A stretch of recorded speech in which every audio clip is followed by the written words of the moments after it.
DSP Sundaresan police வேலைக்கே தகுதியற்றவர். இதனால அவரை சஸ்பெண்ட் செய்ய வேண்டியதுதான். ஏன்னா அவரிடம் இருக்கக்கூடிய நீதி, நேர்மை, நியாயம், மனித உரிமை எல்லாம் போலீஸ் துறைக்கு தேவையில்லை. போலீஸ் துறைக்கு தேவையில்லை. போலீஸ் துறைக்கு எது தேவைன்னா அவருடைய மூத்த எஸ்பி ஸ்டாலின் என்ன சொன்னாருன்னா, இந்த விரலை காமிச்சு இப்படி இருக்காத சுந்தரேசன், இப்படி இருந்தார். என்ன அர்த்தம்? நேர நிக்க கூடாது. வளைந்து நெளிந்து மணல் கடத்துறவன், சாராயம் கடத்துறவன், கஞ்சா கடத்துறவன், சமூக விரோதி, சட்ட விரோதி எல்லாத்துக்கும் என்ன பண்ணணும்?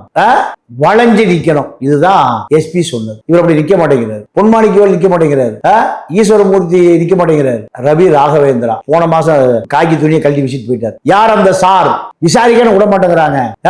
முதல் குற்றவாளி ஞானசேகரன், கடைசி குற்றவாளி ஞானசேகரன். 3 பெண் போலீஸ் உயர் அதிகாரிகள் நான் சொல்றதை நீ செஞ்சு கதையை முடிச்சுட்டு போங்கிறாங்க. மனசாட்சி உறுத்து தூக்கி போட்டு போயிட்டார். தாமிரபரணி பட்டாலியன் ஐபிஎஸ் அதிகாரி அருண் காக்கி துணியை கழட்டி விசிட்டு போயிட்டார். சகாயம் வேலை பார்க்க முடியல, சுடுகாட்டில் படுத்து கிடக்கிறாரு. சகாயம் 1,10,000 கோடி மழையா காணா, மழை வர கப்பல் ஏறி ஜப்பான் போயிருச்சுங்கிறாரு.